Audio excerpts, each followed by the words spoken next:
Assalamualaikum warahmatullahi wabarakatuh. Perkenalkan, nama saya Anissa Cahyadini. Saya ingin menjelaskan tentang sistem gerak, yaitu tulang. Berikut adalah sistem rangka.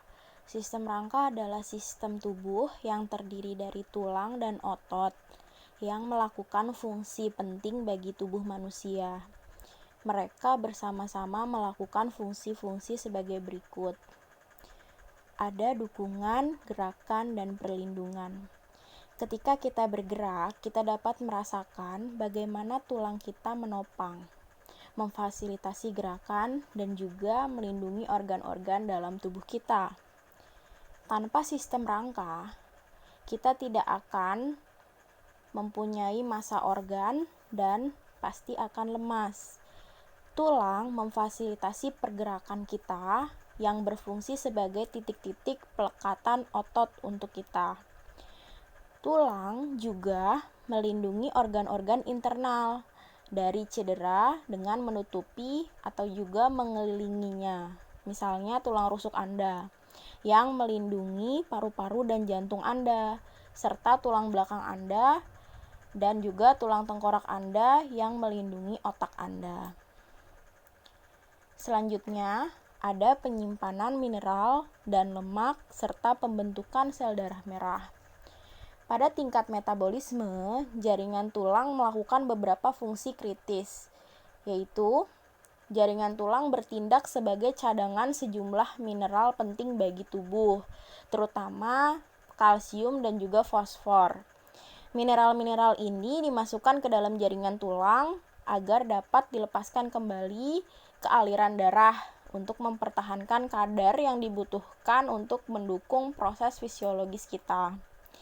Ion kalsium misalnya sangat penting untuk kontraksi otot dan terlibat dalam transmisi impuls saraf. Tulang juga digunakan sebagai penyimpan lemak dan juga produksi sel darah merah. Karena jaringan ikat yang unik itu mengisi interior sebagian besar tulang, disebut sumsum tulang. Sumsum tulang itu ada dua jenis. Yang pertama ada sumsum tulang kuning dan sumsum tulang merah. Kalau sumsum tulang kuning mengandung jaringan adiposa yang disimpan dalam jaringan ini sehingga dapat dilepaskan untuk sumber energi dalam tubuh. Sedangkan kalau sumsum tulang merah itu adalah tempat produksi sel darah merah. Sehingga sel darah merah, sel darah putih semuanya diproduksi di sumsum tulang merah. Seiring bertambahnya usia, distribusi sumsum tulang merah dan kuning berubah. Selanjutnya adalah bentuk-bentuk dari klasifikasi tulang. Yang pertama ada tulang panjang. Tulang panjang adalah salah satu tulang yang berbentuk silinder dan juga lebar. Namun perlu diingat bahwa bentuk tulang ini bukan ukurannya. Selanjutnya, tulang panjang ini terdapat di tungkai atas, humerus, ulna, dan juga jari-jari, tungkai bawah, femur, tibia, fibula, serta di tangan ada di metakarpal, ada di falanges, dan di kaki juga sama. Tulang panjang berfungsi sebagai batang yang kaku yang akan bergerak ketika otot berkontraksi.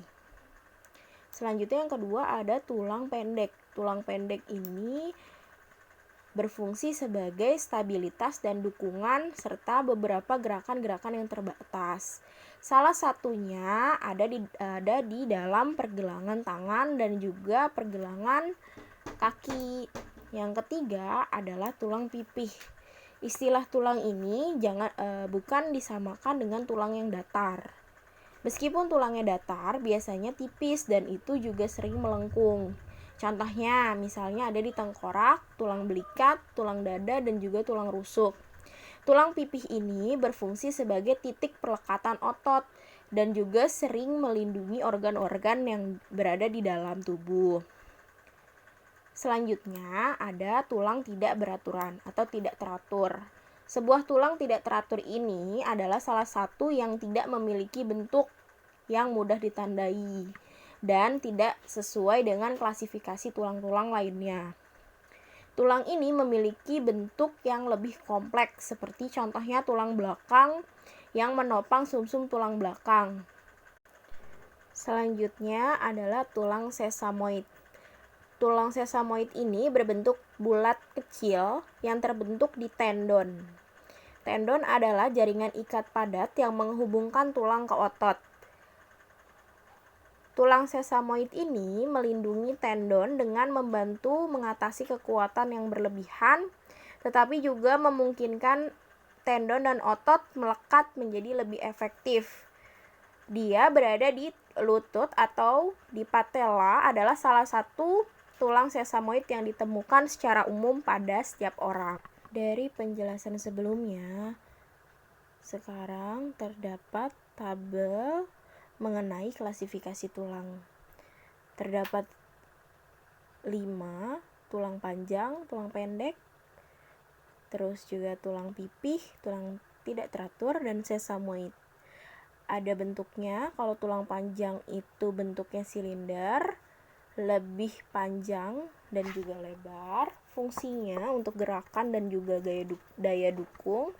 Contohnya ada di femur, tibia, fibula, metakarsal, humerus, ulna, jari-jari, metakarpal, falanges. Dan selanjutnya yang kedua ada tulang pendek. Tulang pendek itu bentuknya seperti kubus, panjangnya kira-kira sama. Fungsinya untuk memberikan stabilitas, dukungan, dan juga memungkinkan beberapa gerakan kecil. Contohnya ada di tarsal misalnya, karpal. Selanjutnya ada tulang pipih. Bentuknya tipis dan juga melengkung. Fungsinya untuk pelekatan otot, perlindungan organ dalam. Contohnya ada tulang dada, tulang rusuk, tulang belikat, dan juga tulang tengkorak. Selanjutnya ada tulang tidak teratur atau tidak beraturan. Bentuknya kompleks, fungsinya untuk melindungi organ internal, gerakan, dan juga dukungan kecil. Contohnya ada di tulang belakang dan juga tulang wajah. Yang terakhir ada sesamoid. Bentuknya kecil dan bulat, tertanam dalam tendon.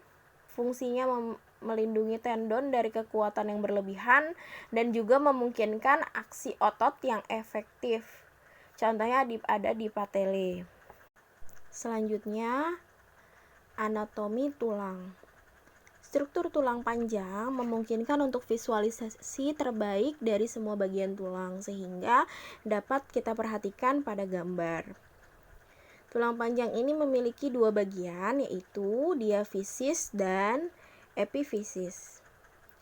Diafisis ini adalah batang tubular yang membentang di antara ujung proksimal dan distal tulang. Daerah berlubang dalam diafisis disebut rongga meduler, yang diisi oleh sumsum kuning. Dinding diafisis terdiri dari tulang padat dan juga keras. Yang kedua, ada bagian yang lebih luas di setiap ujung tulang disebut epifisis, yang diisi oleh tulang spons. Sumsum merah mengisi ruang di tulang spons tersebut. Tulang mengandung sejumlah kecil sel yang tertanam dalam matriks serat kolagen. Ia menyediakan permukaan bagi kristal garam anorganik untuk melekat. Meskipun sel-sel tulang membentuk sejumlah kecil volume tulang, mereka sangat penting untuk fungsi-fungsi tulang. Terdapat 4 jenis sel yang ditemukan dalam jaringan tulang. Yang pertama ada osteoblast, osteosit, sel osteogenik, dan osteoklas.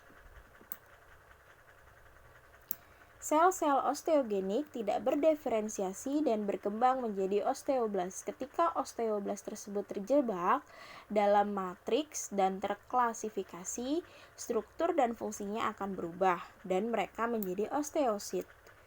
Selanjutnya, osteoklas berkembang dari monosit dan juga makrofag yang berbeda dalam penampilan dari sel-sel tulang lainnya.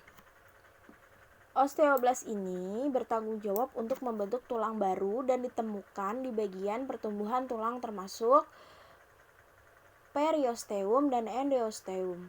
Osteoblast ini tidak membelah dan juga tidak mensintesis seperti osteosit. Selanjutnya dijelaskan dalam tabel 2 yaitu mengenai sel tulang. Terdapat 4 jenis tadi. Yang pertama ada sel osteogenik. Fungsinya berkembang menjadi osteoblast dan lokasinya ada di lapisan dalam floresteum dan sumsum. Yang kedua ada osteoblast. Fungsinya adalah pembentukan tulang. Lokasinya terdapat di bagian tulang yang tumbuh termasuk periosteum dan endosteum. Yang ketiga ada osteosit, yaitu fungsinya mempertahankan konsentrasi mineral dalam matriks.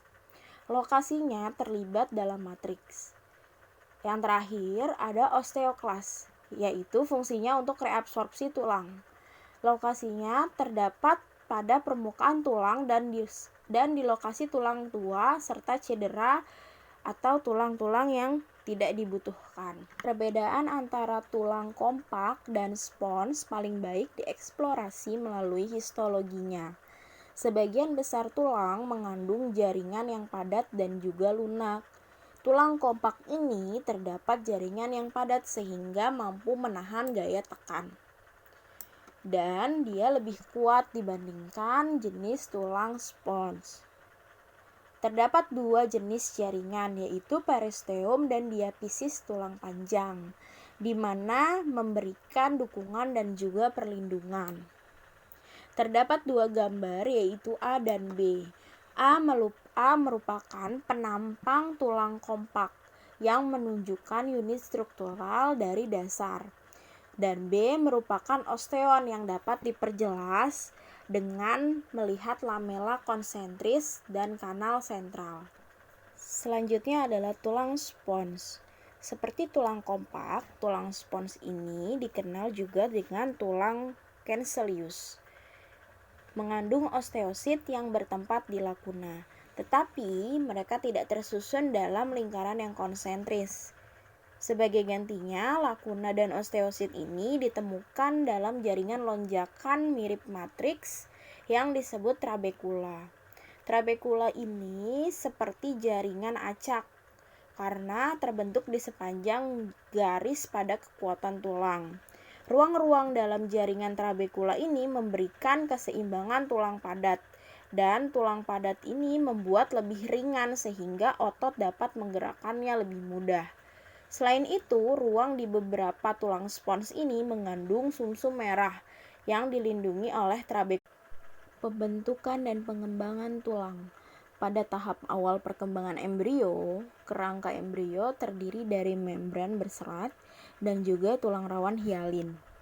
Pada minggu ke-6 atau ke-7 kehidupan embrio tersebut, proses perkembangan tulang yang sebenarnya osifikasi atau osteogenesis dimulai. Ada 2 jalur yaitu osteogenik osifikasi intramembran dan osifikasi endokoral, tetapi pada akhirnya tulang matang adalah sama terlepas dari jalur yang menghasilkannya. Yang pertama ada osifikasi intermembran. Selama osifikasi intermembran ini, tulang padat dan juga tulang lunak berkembang secara langsung dalam jaringan ikat. Tulang pipih, wajah, dan juga sebagian besar tulang tengkorak dan juga tulang selangka dibentuk melalui osifikasi intermembran. Prosesnya dimulai ketika sel-sel mesenkim dalam kerangka embrionik berkumpul bersama dan mulai menjadi sel-sel khusus. Beberapa sel-sel ini ada yang berdiferensiasi menjadi kapiler, sementara yang lainnya akan menjadi sel osteogenik dan kemudian osteoblast. Meskipun akhirnya mereka akan menyebar melalui pembentukan tulang, osteoblast yang awal muncul dalam sebuah pusat osifikasi. Osifikasi intermembran ini mengikuti 4 langkah. Yang pertama, ada kelompok sel mesenkim menjadi kelompok, berdiferensiasi osteoblast dan pusat osifikasi terbentuk.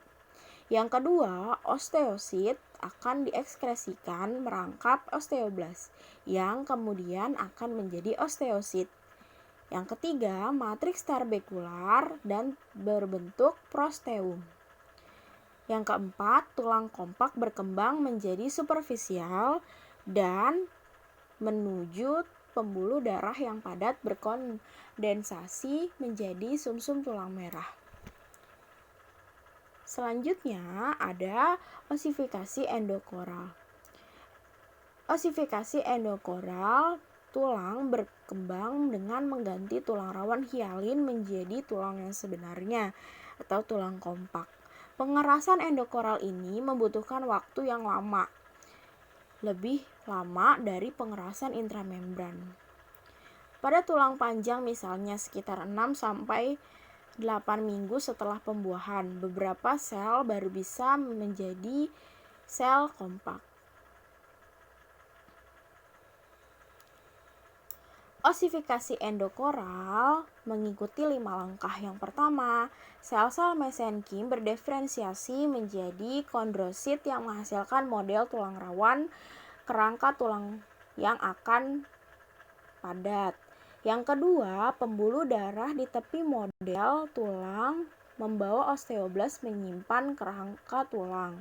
Yang ketiga, kapiler menembus tulang rawan dan menyimpan tulang di dalam model tulang rawan membentuk pusat osifikasi primer. Yang keempat, tulang rawan dan kondrosit terus tumbuh, sementara rongga meduler mengembang dan juga membentuk tulang spons. Yang kelima, pusat osifikasi sekunder berkembang menjadi padat. Yang keenam, tulang rawan hialin tetap berada pada lempeng epifisis atau pertumbuhan dan pada permukaan sendi sebagai tulang rawan artikular.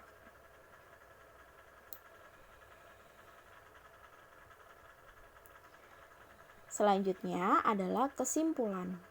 Kesimpulan yang pertama adalah fungsi tulang adalah dukungan tubuh, fasilitas pergerakan, perlindungan organ dalam, penyimpanan mineral dan lemak, hemapotesis, bersama-sama dalam sistem otot dan juga sistem rangka yang dikenal dengan sistem gerak.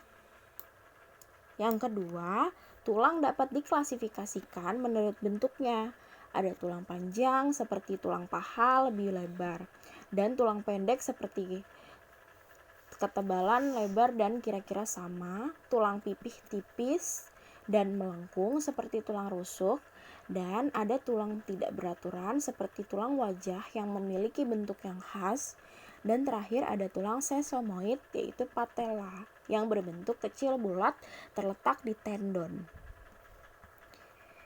Selanjutnya, semua perkembangan tulang adalah proses penggantian. Selama perkembangan, jaringan digantikan oleh tulang selama proses osifikasi. Pada osifikasi intramembran, tulang berkembang secara langsung dari lembaran jaringan ikat mesenkim. Pada osifikasi endokondral, tulang berkembang dengan mengganti tulang rawan hialin. Aktivitas di lempeng epifisis memungkinkan tulang tumbuh panjang. Pertumbuhan penempatan memungkinkan tulang tumbuh dalam diameter dan juga terjadi renovasi ketika tulang tersebut diganti dengan tulang yang baru. Sekian presentasi dari saya, kurang lebihnya mohon maaf. Wassalamualaikum warahmatullahi wabarakatuh.